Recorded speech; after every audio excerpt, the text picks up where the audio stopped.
आवाज वगैरह तो सब ठीक है।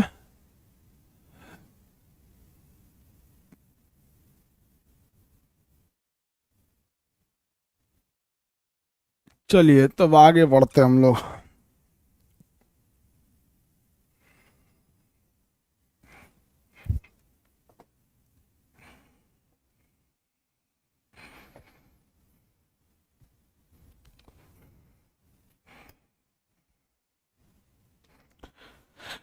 इससे पहले के क्लास में हम आपको प्लांट सेल एनिमल सेल में अंतर बता दिए थे, यूकैरियोटिक प्रोकैरियोटिक समझा रहे थे। ये सब चीज़ों को हम आपको इससे पहले के क्लास में बता दिए थे।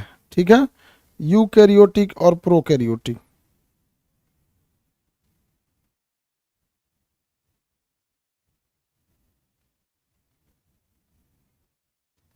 यूकैरियोटिक प्रोकैरियोटिक समझा दिए थे ना।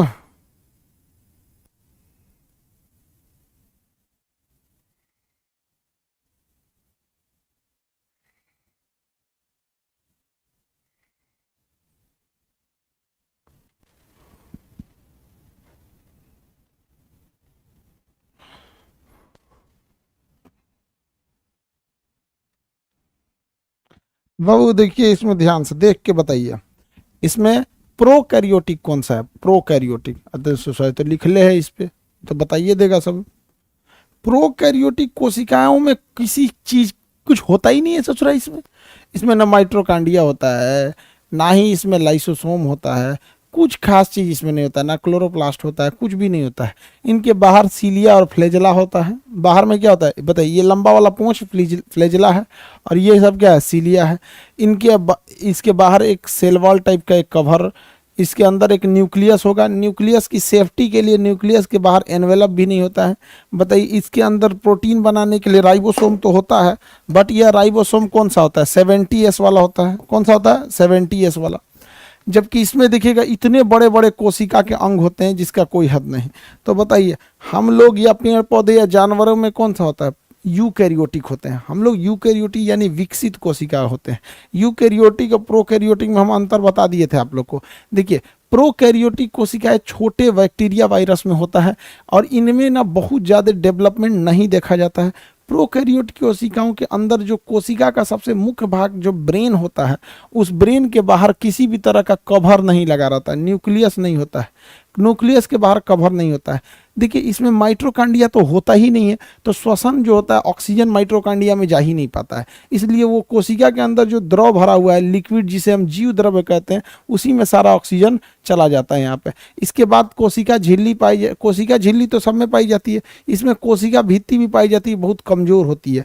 और 70S टाइप का राइबोसोम पाया जाता है। 70S टाइप का क्या पाया जाएगा? राइबोसोम। जबकि इसमें देखेंगे mitochondria, गाल्जी body, centrosome, lysosome, ATS पाया जाता है। श्वसन माइट्रोकांडिया में होता है। न्यूक्लियस के बाहर एनवेलप होता है, आकार में क्या होता है? बड़ा होता है। अगर आप कुल ले देखे एक छोटा सा निष्कर्ष पे आइएगा यूकैरियोटिक के बारे में, तो आपको दो तीन चीज़ों को ध्यान में रखना पड़ेगा। सबसे पहला क्या होता है कि इनके बाहर कोशिका भित्ति पाई जाती है। कोशिका भित्ति, देखिए हम लोगों की कोशिका भित्ति नहीं होती है, लेकिन हमारी ही कैटेगरी में आते हैं पेड़ पौधे। पेड़ पौधे जो होते हैं यूकैरियोटिक होते हैं। कौन होते हैं? यूकैरियोटिक। उनमें कोशिका भित्ति होती है। तो इसमें एक तो हो गया कोशिका भित्ति पाया जाएगा, दूसरा न्यूक्लियस पाया जाएगा। न्यूक्लियस पाया जाएगा, बट ये न्यूक्लियस के बाहर किसी भी तरह का कवर नहीं लगा रहेगा। न्यूक्लियस के बाहर एनवेलप नहीं रहेगा। तीसरा क्या पाया जाएगा? देखिए, इसके अंदर जो लिक्विड होता है जीव द्रव्य पाया जाएगा। राइबोसोम पाया जाएगा, बट वो 70S होगा। इसे सूखने से बचाने के लिए जीव द्रव्य पाया जाएगा। जीव द्रव्य का काम क्या होता है? कोशिका को सूखने से बचाना। इसके अंदर सूख जाएगा तो सब मरिए जाएगा। आपको बताए हैं जीव द्रव्य की नामकरण किसने किया था? पुरकिंजे ने। जबकि हेक्सले ने कहा था यह जीवन का भौतिक आधार है। आप याद कीजिए, हम आपको बताए थे कि इसके अंदर एक लिक्विड भरा होता है। अगर आपका याददाश्त काम कर रहा है तो आपको बताए थे कि इसके अंदर एक लिक्विड भरा होता है, जिस लिक्विड को हम जीव द्रव्य कहते हैं। अगर इस लिक्विड में 1% भी पानी की कमी आ गई, इस लिक्विड में 1% पानी की कमी आ गई, कितने परसेंट बाबू? 1%। तो 1% कमी से हमें प्यास लगता है, और इस लिक्विड में अगर 10% की कमी आ गई तो इंसान मर जाता है। डायरिया में ये कमी आने लगती है, डायरिया में लगभग 3% पानी की कमी हो जाती है, 4%, और 4% के बाद पानी की कमी हो गई तो लोग क्रिटिकल कंडीशन में चले जाते हैं डायरिया के केस में। अकबर जैसे राजा मर गए ससुरे डायरिया के चक्कर में, सिकंदर मर गए यहाँ पर। तो बताइए, हम लोग में जो कोशिकाएं होती हैं वो विकसित होती है इसमें, इसलिए उसमें हर एक चीज है। और ये ससुरा प्रोकैरियोटिक में कुछ है ये नहीं है। एक बाहर कोशिका भित्ति है। आप बताइए, कोशिका भित्ति होगा तो कोशिका झिल्ली तो होना ही चाहिए ना बाबू, बताओ। कोशिका भित्ति होगा तो भित्ति तो होता है डबल लेयर, तो डबल लेयर के पहले सिंगल लेयर तो होगा ना। तो इसमें कोशिका झिल्ली भी होती है। देखिए, एक कोशिका झिल्ली पाई जाएगी, उसके बाहर एक कोशिका भित्ति पाई जाएगी। इसका दिमाग चलाने के लिए न्यूक्लियस होगा, लेकिन उस न्यूक्लियस के बाहर किसी भी तरह का एनवेलप नहीं होगा। यानी इसके अंदर पाया जाने वाले बस दो ही चीज होते हैं। इसके अंदर क्या चीज, एक तो कवर हो गया, इसके अंदर बस दो ही चीज पाया जाएगा। एक पाया जाएगा न्यूक्लियस, एक पाया जाएगा राइबोसोम। और इसे सूखने से बचाने के लिए जीव द्रव्य, इसे सूखने से बचाने के लिए जीव द्रव्य। वही अगर आप यूकैरियोटिक की बात करेंगे तो यूकैरियोट में अथाह चीजें पाई जाती हैं। माइटोकॉन्ड्रिया होगा, गोल्जी बॉडी होगा, राइबोसोम में एटीएस होगा, लाइसोसोम होगा, सेंट्रोसोम होगा, एक जगह से दूसरे जगह पानी रखने के लिए वैक्यूल्स होगा, एंडोप्लाज्मिक रेटिकुलम होगा, इसके अंदर पाया जाएगा। सीलिया फ्लैजेला तो इसमें भी पाए जाते हैं, सीलिया फ्लैजेला बाहर में, सीलिया और फ्लैजेला दोनों में पाए जाते हैं, सब दोनों में पाए जाएंगे। याद रहेगा ना बाबू, किसी को दिक्कत नहीं। इसीलिए इसे अविकसित कहते हैं, इसमें किसी काम की चीजें नहीं है। सीलिया फ्लैजेला कोशिकाओं के मूवमेंट का काम करता है, एक जगह से दूसरे जगह जाने में, एक जगह से दूसरे जगह जाने में काम करता है। इसके अंदर भोजन कैसे बनाएगा, तो भोजन बनाने के लिए क्लोरोफिल भी पाया जाएगा हल्का सा। चलिए ध्यान दीजिए, यहाँ पर आगे बढ़े। कोशिका भित्ति, जीव द्रव्य, सीलिया फ्लैजेला दोनों में पाए जाते हैं। आगे बढ़ जाना। बताइए, ये भोजन कैसे बनाएगा। ये भोजन क्लोरोफिल पाया जाएगा इसके अंदर। क्लोरोफिल से क्या बना देगा भोजन, मेरी ओर ध्यान दो बाबू। इससे ना कभी क्वेश्चन आते हैं तो लड़का लोग फंस जाता है। लड़का कहने का मतलब है स्टूडेंट फंस जाता है। लड़की सब शिकायत करती है कि खाली लड़का लड़का बोलते हैं। अरे लड़का मतलब बायोलॉजी से ढेर, सबको बतिये पे ध्यान रहता है कि कौन सी बोल रहे हैं। देखिए, इनके बाहरी संरचना देखते हैं तो इनमें सीलिया पाया जाएगा, दूसरा इनमें फ्लैजेला पाया जाएगा, सीलिया और फ्लैजेला पाया जाएगा। इसके बाहर सेल वॉल पाया जाएगा, सेल वॉल पाया जाएगा। अंदर चलिए, सेल वॉल के अंदर क्या पाया जाएगा, सेल मेम्ब्रेन पाया जाएगा,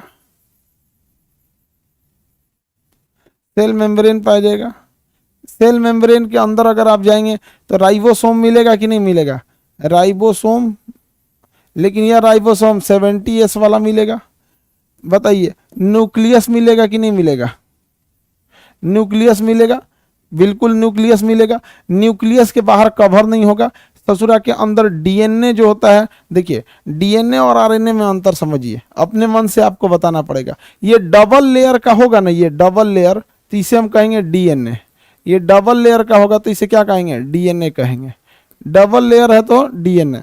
और अगर इसी को सिंगल लेयर बना दीजिएगा ना तो ये हो जाएगा आरएनए। सिंगल बना देंगे तो क्या बन जाता है, आरएनए। अब अपने आपको दिमाग से बताना है कि डीएनए इसमें पाया जाएगा कि आरएनए पाया जाएगा।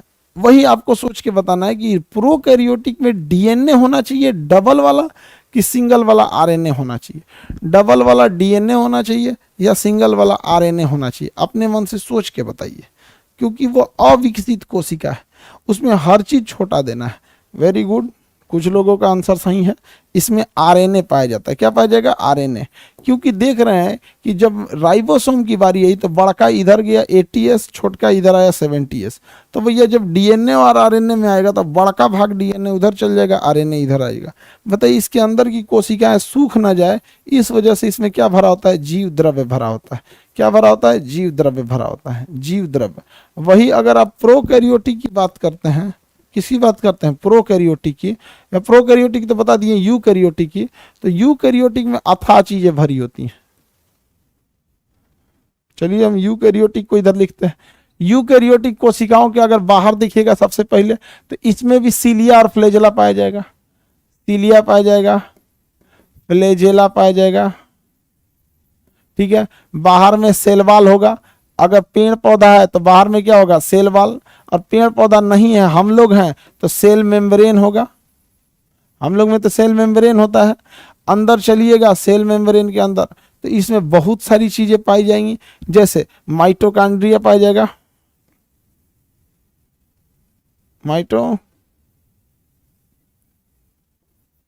माइटोकॉन्ड्रिया पाया जाएगा।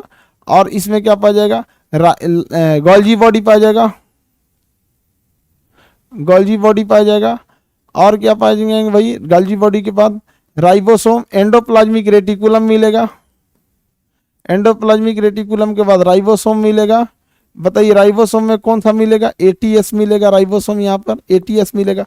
पानी रखने के लिए वैक्यूल्स मिलेगा, पानी रखने के लिए क्या मिलेगा, वैक्यूल्स मिलेगा यहाँ पे।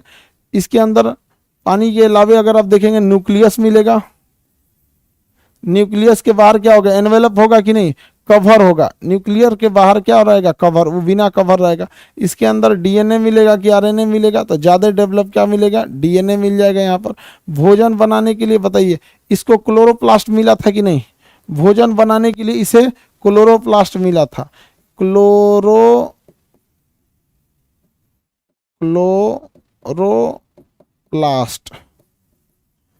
इसे भी भोजन बनाने के लिए क्लोरोप्लास्ट मिलेगा। अगर ये पेड़ पौधा है तो क्लोरोप्लास्ट।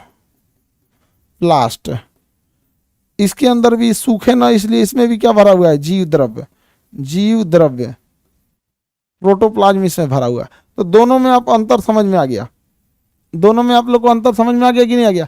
कुछ चीजें कॉमन है जो दोनों में पाई जाती है, जैसे राइबोसोम दोनों में पाया जाएगा, अंतर बस साइज का आएगा, 70S और 80S।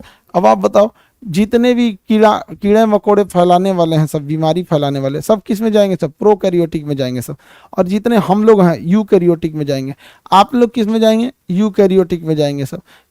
घोड़ा गधा किस में जाएंगे, यूकैरियोटिक में। लड़का सब किस में जाएगा, यूकैरियोटिक। लड़की यूकैरियोटिक।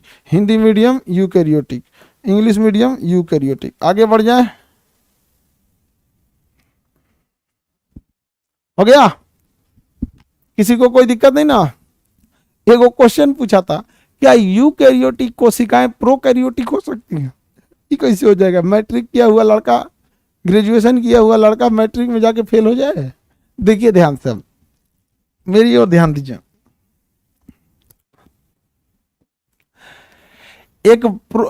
एक कोशिका में माइटोकॉन्ड्रिया है, क्या यह यूकैरियोटिक है कि प्रोकैरियोटिक है, फटाफट बताइएगा। माइटोकॉन्ड्रिया है, यूकैरियोटिक है कि प्रोकैरियोटिक है, यूकैरियोटिक है।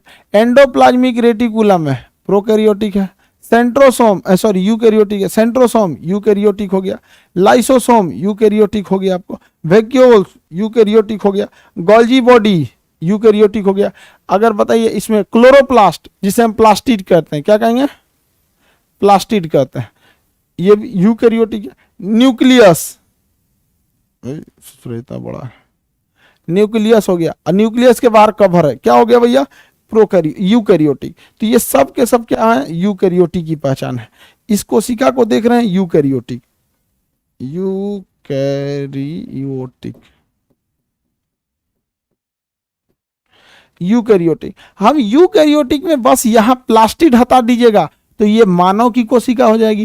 प्लास्टिड घुसेड़ दीजिएगा तो ये सूर्य से भोजन बनाने लगेगा, हटा दीजिएगा तो मानव वाला, जंतु वाला हो जाएगा।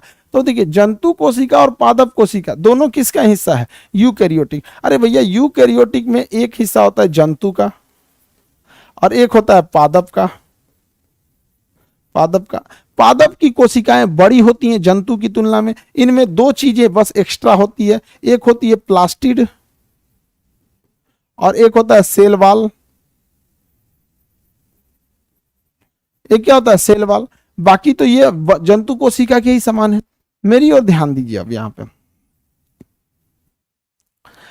मेरी ओर ध्यान दीजिए। माइटोकॉन्ड्रिया का होना इस बात का पहचान है कि यह कोशिका यूकैरियोटिक है, यूकैरियोटिक। मेरी ओर ध्यान दीजिए।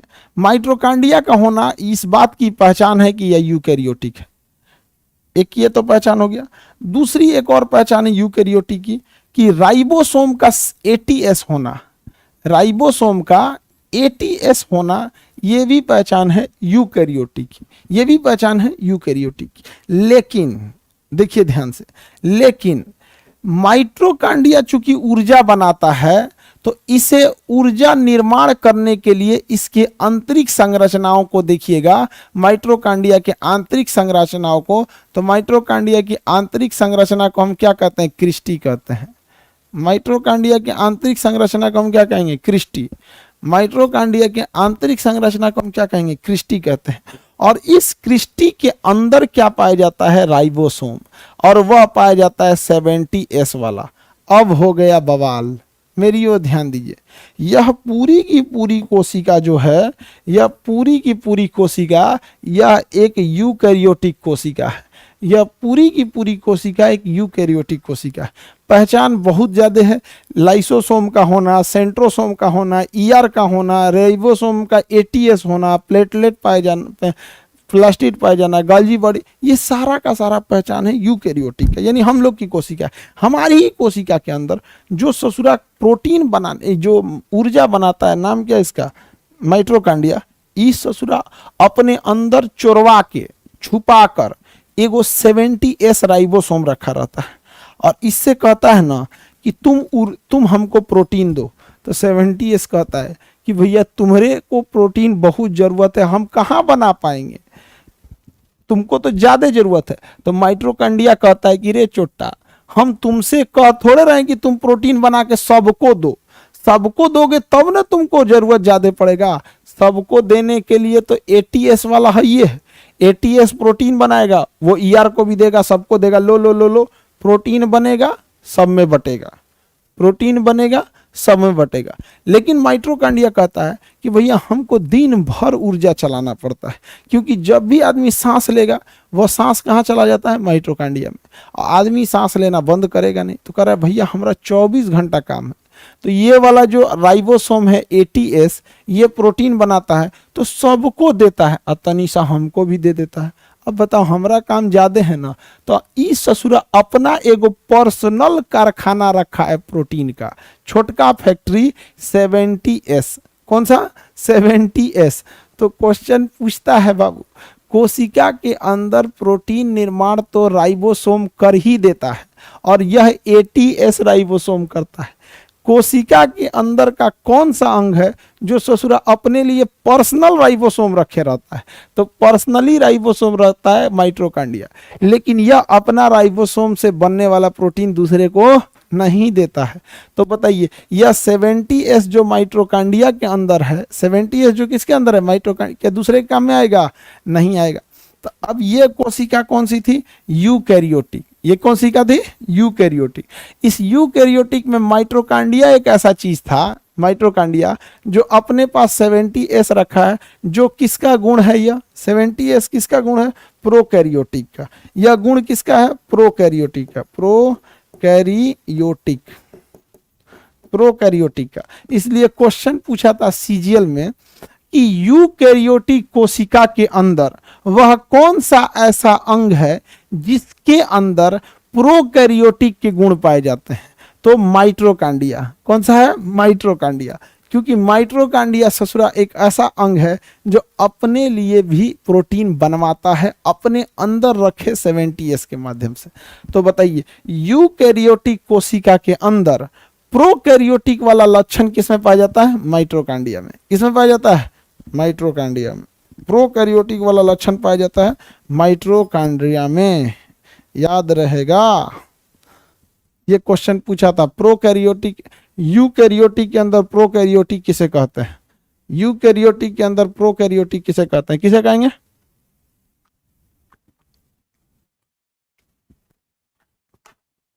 ठीक है। ये तो हम वो बोल देते चुपचाप, ऐसे समझाने में टाइम लगता है ना, समझ गए होंगे। अच्छा ये बताइए, मेरी वो ध्यान से देख के बताइए, इसको अलग से प्रोटीन इसलिए लेना पड़ा कि इसको बहुत ज्यादा वर्क करना था। इस माइटोकॉन्ड्रिया के अलावे भी एक ऐसा अंग है, इस माइटोकॉन्ड्रिया के अलावे भी एक ऐसा अंग है जिसे हमेशा काम करना पड़ता है, बहुत ज़्यादा काम करना पड़ता है। तो वो भी कहता है कि भैया हमको भी 70s दे देता ना, तो हमरा नहीं घटता, हम ओवर टाइम काम करते रहते। एकरा भरोसे बैठेंगे तो ससुरा कब बनाएगा, कब बनाएगा तो बनाएगा अपना ATS से, तनी सा इनको देगा, इनको देगा, इनको इनको इनको इनको, ससुरा चटनी बन जाएगा। हमरा तो हमेशा काम है। तो इस कोशिकांग के अंदर वैसा कौन सा ऐसा अंग जो आपको दिखता है कि नहीं उसको भी 70s एक छोटा सा अपना प्रोटीन का कारखाना रखना चाहिए? बताइए ऐसा किसको लगता है? और कौन सा होगा जिसको वर्क ज्यादा है? सोच के बताइए, 2 मिनट सोच के बताइए। आंसर हड़बड़ा के नहीं देना होता, थोड़ा देर से ही आंसर दीजिए, लेकिन कोशिश कीजिए कि वह आंसर गलत हो जाए, ये मायने नहीं रखता, बट उसके पीछे कुछ ना कुछ लॉजिक आपका होना चाहिए कि आखिर ऐसा क्यों बोले आप। ऐसा नहीं मन में आया तो कोई वैक्यूल्स बोल रहा है, कोई लाइसोसोम बोल रहा है, कोई कुछ बोल रहा है, कोई ER बोल रहा है। ER का काम क्या है? एक बार एंडोप्लाज्मिक रेटिकुलम बन गया, उसका दूसरा काम क्या है? तो पचकने से बचाता है कोशिका को। सेंट्रोसोम का क्या 24 घंटा काम है? जब तक कोशिका टूटे फूटेगी नहीं, सेंट्रोसोम विभाजन नहीं करेगा। लाइसोसोम का कोई 24 घंटा काम है, जब तक कोशिका में तड़ाम भड़ाम नहीं होगा ये गलाएगा नहीं। वैक्यूल्स का कोई काम थोड़े, पनिया स्टोर करता है फिर छोड़ देता है, बनाता नहीं ना पानी। गल्जी बॉडी, अरे भैया गल्जी बॉडी क्या करेगा? जो ऊर्जा को बस ले जाएगा एक जगह से दूसरी जगह, अपना उसका कुछ नहीं है। प्लास्टिड बबुआ, प्लास्टिड, सोचो मेरे बाबू, जरा सोचो। प्लास्टिड को हम लोग हिंदी में कहते हैं लवक, हिंदी में कहते हैं लवक। ऐसा सूरा 3 टाइप का होता है। हरित लवक, ये खाना बनाता है। अवर्णित लवक, अवर्णित लवक ये खाना को स्टोर रखता है। और एक होता है वर्णित लवक, ये फलों को रंग प्रदान कर देता है, टमाटर को लाल, आलू को हरा। समझे? तो बताओ बबुआ मेरी ओर ध्यान से, इसके पास भी पाया गया 70s, इसके पास भी पाया गया 70s। और ये चुप्पे दूसरे से बताते नहीं है सब, नहीं तो ई गालजी बॉडी उधार मांगेगा। ए प्लास्टिक चाचा तनी सा प्रोटीन हमरो को, तो कहेगा भाग यहाँ से। सोचा तूने प्रोटीन बनाने का काम एकरा है, एकरा से मांगो। तो ये चुप्पे चाप रख ले है सब, ये दोनों चुप्पे चाप रख ले है सब दोनों। हम लोग में तो प्लास्टिक ना पाया जाता है, तो हम लोग में तो बस माइटोकॉन्ड्रिया पाया जाता है। तो इहो ससुरा रख ले है कौन? 70s। तो एकरो अंदर लक्षण है प्रोकैरियोटिक का, इसके अंदर भी लक्षण है प्रोकैरियोटिक का, लेकिन ये दोनों हैं किसका हिस्सा? यूकैरियोटिक का। मजबूरी है इनका यहाँ पर रख लेना। जिसको बहुत बार अप एंड डाउन करना पड़ता है वो अपने घर में मोटरसाइकिल या कार खुदे रख लेता है। किसी को कभी कभी जाना है तो काहे लिए रखेगा? समझ में आ गया कि नहीं आ गया? समझ में आ गया? क्वेश्चन पूछेगा बबुआ, ठीक है।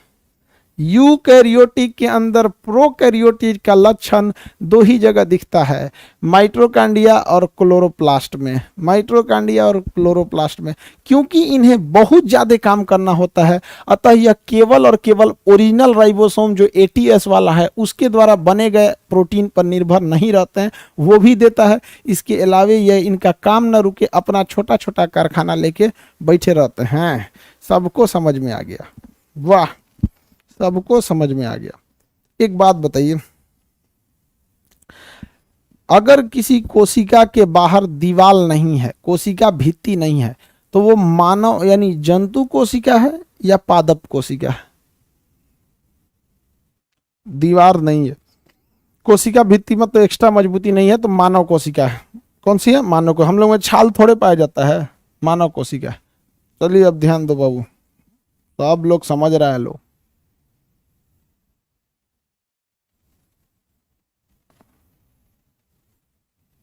ये हो गया भैया कोशिका। इस कोशिका में माइटोकॉन्ड्रिया का काम ऊर्जा बनाना, राइबोसोम का काम है प्रोटीन बनाना, एंडोप्लाज्मिक रेटिकुलम पचकने से बचाता है। यहाँ हो गया सेंट्रोसोम हो गया, यहाँ हो गया आपका लाइसोसोम हो गया, यहाँ आपका वैक्यूल्स हो गया, यहाँ आपका गल्जी बॉडी हो गया, यहाँ आपका कुछ और हो गया। यहाँ एगो न्यूक्लियस बना देते हैं। क्या बना देते हैं? न्यूक्लियस। क्या बना दिए? न्यूक्लियस। कोशिका का ब्रेन किसे कहते हैं? ब्रेन ऑफ द सेल, कोशिका का ब्रेन न्यूक्लियस को कहा जाता है। कोशिका का ब्रेन न्यूक्लियस को कहा जाता है। क्या कहा जाता है? न्यूक्लियस को कहा जाता है कोशिका का ब्रेन। ये बताओ किस कोशिका का ब्रेन, ध्यान से सुनियो, किस कोशिका का ब्रेन अर्थात किस कोशिका का न्यूक्लियस एनवेलप यानी कवर नहीं लगा होता है, यूकैरियोटिक की प्रोकैरियोटिक? हाँ, अविकसित कोशिका प्रोकैरियोटिक में कवर नहीं लगा रहा, लेकिन हम लोग की कोशिका, पेड़ पौधों की कोशिका, दोनों की दोनों कोशिका, भले प्लांट सेल और एनिमल सेल अलग है लेकिन दोनों प्रो यूकैरियोटिक में आते हैं। तो ये हो गया हम लोग का न्यूक्लियस। क्या हो गया? न्यूक्लियस हो गया। क्या हो गया? न्यूक्लियस हो गया। आगे बढ़े, ये हो गया न्यूक्लियस। इस न्यूक्लियस में अगर देखिएगा जूम करके तो लोगों ने देखा कि न्यूक्लियस के अंदर से, बताइए न्यूक्लियस की खोज किसने किया? न्यूक्लियस की खोज किसने किया? हम बताए थे आपको, गुठली ज्यादातर चीजों का न्यूक्लियस ब्राउन होता है। लीची का ब्राउन होता है, आप मूंगफली का न्यूक्लियस ब्राउन होता है, जामुन का ब्राउन होता है, जितने चीजों का देखेंगे ज्यादातर का ब्राउन होता है। तो न्यूक्लियस की खोज रॉबर्ट ब्राउन ने किया। रॉबर्ट ब्राउन ने जब जूम करके न्यूक्लियस को देखा तो उन्होंने देखा कि ससुरा इसके अंदर कुछ कुछ लिक्विड जैसा तैर रहा है।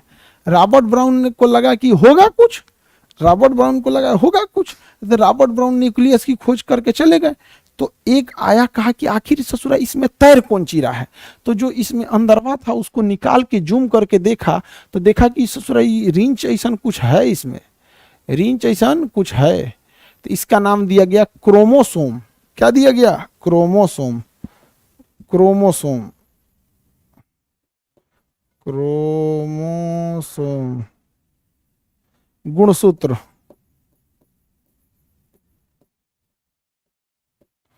क्रोमोसोम या गुणसूत्र, इसकी खोज किसने किया? वाल्डेयर ने। किसने किया? वाल्डेयर। ये बताओ, ये जो रॉबर्ट ब्राउन हुआ था, ये जूम कर देता तो ये वाल्डेयर का नाम याद नहीं रखना पड़ता? समझ में आ गया कि नहीं आ गया? रॉबर्ट ब्राउन जब ससुरे केंद्रक की खोज करवे किए थे तो वह ब्राउन ब्राउन खोज कर दिए रहते तो हम लोग को वाल्डेयर नहीं ना पढ़ना रहता। वाल्डेयर आ गया तो देख के निकाला का में तो सलाई रिंच ऐसन है, और क्या है भैया? गुणसूत्र है। क्या है? गुणसूत्र है। अब देखा कि ऐसा ऐसा 23 जोड़ा गुणसूत्र था। देखिए ये एक जोड़ा है, आधा इधर और आधा इधर, दूगो का हिस्सा है। पिलास देखते हैं, पिलास गुणसूत्र दूगो को मिला के बनता है। तो ऐसा ऐसा हम लोग में कितना जोड़ा? गुणसूत्र 23 जोड़ा, संख्या में 46। तो गुणसूत्र की खोज किसने किया? वाल्डेयर ने। कौन किया? वाल्डेयर। आगे जो वैज्ञानिक आए सब कहे सब कि ससुरा ये गुणसूत्र क्या चीज है, इसको और नोच के देखते हैं। तो ससुरा सब इसको जब नोच के देखा तो कहा कि बारे भैया पूरा तो स्प्रिंग है रे, पूरा का पूरा स्प्रिंग है। ऐसे तान के देखा सब ऐसे, तो स्प्रिंग टाइप का निकल गया। क्या निकल गया? स्प्रिंग टाइप का। इसी स्प्रिंगवा को कहा गया डीएनए। इस स्प्रिंगवा को क्या कहा गया? डीएनए। सबसे पहले डीएनए देखा था कार्लसबर्ग ने। किसने दिखा था?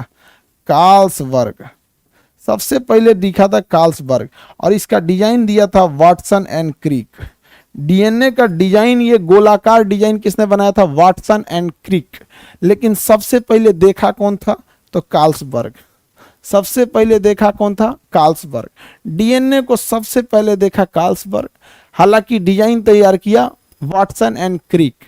Watson and Crick. अब ये बताओ बाबू, जरा खुद से सोच के देखो, इस ससुरा कोशिका के अंदर न्यूक्लियस है। न्यूक्लियस को हम लोग कहते हैं केंद्रक। न्यूक्लियस को हम लोग कहते हैं केंद्रक। और केंद्रक की खोज जो किया था वो रॉबर्ट ब्राउन ने किया था। रॉबर्ट ब्राउन ने किया, रॉबर्ट ब्राउन ने। ससुरा अगर वो केंद्रक को ही अच्छा से खोल खाल के चेक करता है कि इसके अंदर वह क्या तैर रहा है, तो खुद उसी को मिल जाता है कि भैया ये बड़का सिस्टम का नाम है क्रोमोसोम या गुणसूत्र। वाल्डेयर की जरूरत नहीं पड़ती। और वाल्डेयर अगर घींच के देखता है कि इसमें है क्या, तो डीएनए की खोज हो जाती। इसी के द्वारा हम लोग को अलग से कार्लसबर्ग और वाटसन एंड क्रिक नहीं पढ़ना पड़ता। और आगे देखिए, आगे जोहानसन आया, उस ससुरा औरों घींच दिया, कहा कि इसमें क्या चीज है, औरों घींच दिया, कहा कि अरे बाप रे बाप, ये बाप रे, में कौन चीज है रे, वो देखा कि अंदर वो कुछ कुछ है इसमें। इसने कहा ओ माय गॉड, ये तो है आपका जीन। ये क्या है? जीन है, जीन। डीएनए के अंदर क्या पाया गया? जीन। जीन को किसने खोजा था? जोहानसन। जोहानसन, जीन की खोज जोहानसन। तो सबसे छोटा तो ससुरा जीन हो गया, इसको जोहने में टाइम लगेगा। जोहना मतलब समझते हैं खोजना। देहात में कोई किसी चीज को बड़ी मुश्किल से खोजता है, नहीं मिलता है तो कहते हैं जोह दो, जोह दो। तो जोह से याद रखिए जोहानसन, सबसे मुश्किल से जोहा था जोहानसन। तो सबसे छोटका हो जाता है जीन। सबसे छोटका क्या हो जाता है? जीन। ये सारा का सारा किया धरा बेचारा रॉबर्ट ब्राउन का है। बताओ, अगर केंद्रक की खोज ससुरा रॉबर्ट ब्राउनवा किया था तो इसी को ना देखना चाहिए। अंदरवा जो तैर रहा है वो क्रोमोसोम है, उसको निकाल के खींचता तो वो डीएनए बनता, ओकरा और खींचता तो क्या बन जाता है? जीन। अब बताइए, जीन को समेटेंगे तो क्या बनेगा? डीएनए। डीएनए को समेटेंगे क्या बनेगा? क्रोमोसोम। और ये क्रोमोसोम कहाँ चला जाएगा? न्यूक्लियस में चला जाएगा। कहाँ चला जाएगा? न्यूक्लियस में। याद रहेगा ना? किसी को कोई दिक्कत? क्रोमोसोम कहाँ चला जाएगा? न्यूक्लियस में चला जाएगा। बताइए, केंद्रक की खोज किसने किया? Robert brown. केंद्रक के अंदर तैरने वाले, केंद्रक के अंदर तैरने वाले क्रोमोसोम, केंद्रक के अंदर तैरने वाले क्रोमोसोम यानी गुणसूत्र की खोज वाल्डेयर ने किया। जब क्रोमोसोम को खींचा गया तो क्रोमोसोम किसके बने होते हैं? डीएनए को। डीएनए को खींचा गया तो बन गया जीन। यानी डीएनए किससे बना है? जीन से। किससे बना है? जीन से। किससे बना है? जीन से। और इसी के अंदर इंफॉर्मेशन है कि हाथी के बच्चा को पता है कि हाथी में से सूंड कहाँ निकल रहा है। हम लोग के बच्चा में कभियो सूंड नहीं निकलता है। समझ में आ गया कि नहीं? कुछ लोग का दतवा बाहर चल जरूर आता है, इसे दताइल। सूंड नहीं होता, इसे दताई लोग ये दता जाता है तो वो सूंड थोड़े हो जाता है यहाँ पे। तो हर पीढ़ी को अपना सारा इंफॉर्मेशन कहाँ स्टोर करके रखती है? तो इसी में स्टोर करके रखता है। अब आप इसे जीन कहना चाहें, आप इसे डीएनए कहना चाहें, या आप इसे गुणसूत्र। देखिए, सूत्र का मतलब होता है फॉर्मूला, सूत्र का मतलब होता है फॉर्मूला, गुण का मतलब होता है क्वालिटी। जैसे हाथी का सूंड होना ये उसका एक गुण है, हाथी का सींग होना उसका गुण है, हाथी का विशाल आकार होना ये उसका गुण है। तो सारे गुण का फॉर्मूला जहां है उसी को कहते हैं गुण सूत्र। गुण सूत्र। हमारे में टोटल कितने गुण सूत्र होते हैं? 23 जोड़ा, यानी संख्या में 46। संख्या में 46। तो हमारे शरीर को बनाने के लिए कितने फार्मूला की जरूरत? 46 फार्मूला। यानी कितने जोड़ा फार्मूला की जरूरत? 23 जोड़ा फार्मूला की जरूरत। तो उसे कहते हैं गुण को बनाने वाला गुणसूत्र। गुण को बनाने वाला गुणसूत्र। ये जोड़ा में का है? तो हमारे पास ज्यादातर चीजें जोड़ा में है, ज्यादातर चीजें जोड़ा में। अखिया दूगो, नकिया दूगो, मैंने एक गो है, वो दूगो है ना।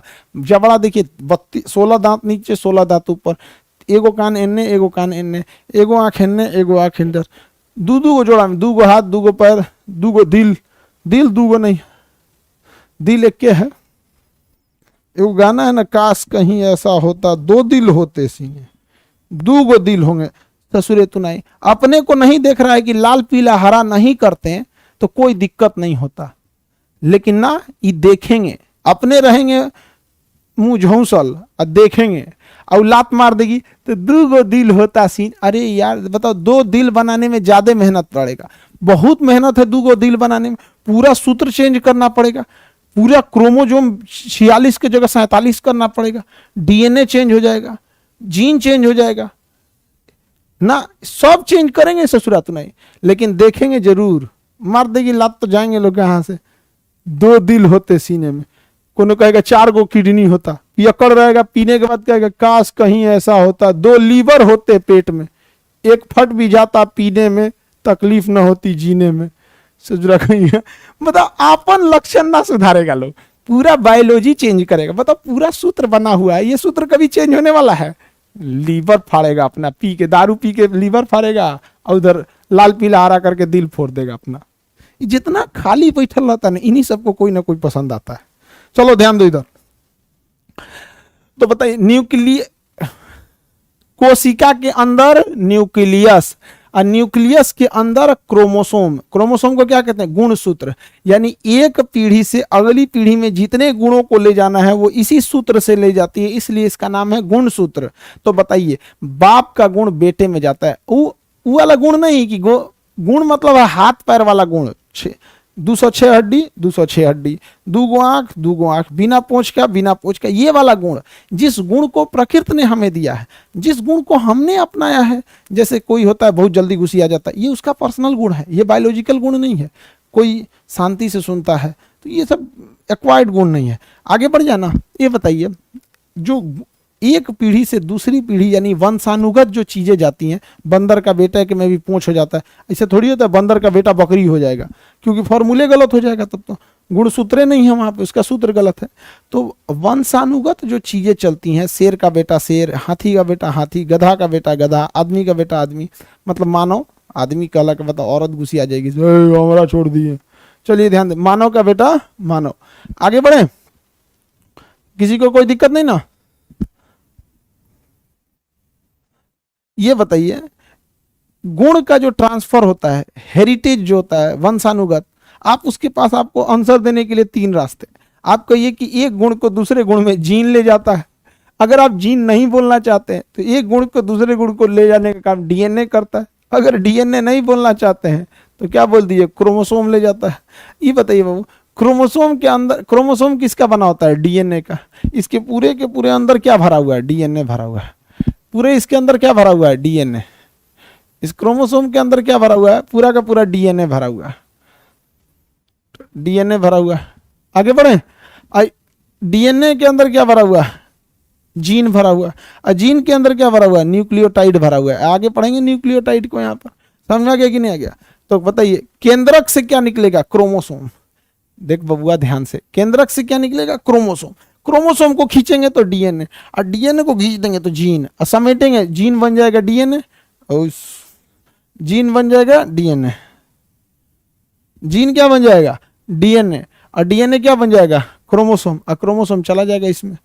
समझ आ गया कि नहीं? और जिनको जिनको 2 दिल चाहिए सीने में, उनको 46 के जगह 47 करना पड़ेगा, पूरा सूत्र बदलना पड़ेगा। 47 करोगे तो उस हिसाब से डीएनए का स्ट्रक्चर चेंज होगा, डीएनए का स्ट्रक्चर चेंज होगा तो जीन चेंज होगा। अब पता चला इतना मेहनत के बाद भगवान अगर मान भी लिया कि 2 दिल बना दिया, तो इस ससुरा दोनों तुरवा के चलाएगा, दोनों, तब गाएगा काश कहीं ऐसा होता 3 दिल होते सीने में। समझ गए कि नहीं? तो इस सबसे ज्यादा दर्जन के हिसाब से दिल लेके घूमता सब, कोई बात नहीं, एगो मैट्रिक में टूटा, एगो इंटर फर्स्ट ईयर, एगो सेकेंड ईयर, एगो पड़ोसे में टूट गया। समझ आ गया कि नहीं आ गया? तो इसे दिल उल नहीं तुरवाना है, क्योंकि सारा का सारा गुणसूत्र फॉर्मूला रखा हुआ है। समझ में आ गया आप लोग को? किसी को कोई दिक्कत नहीं? अब हम आगे देखेंगे कि ससुरा जीन के अंदरवा कौन चीज था, जीन के अंदरवा कौन चीज था। जीन के अंदरवा होता है adenine, thymine, guanine, cytosine, ATGC. क्या होता है? ATGC, adenine, thymine, guanine, cytosine, adenine, thymine, guanine, cytosine.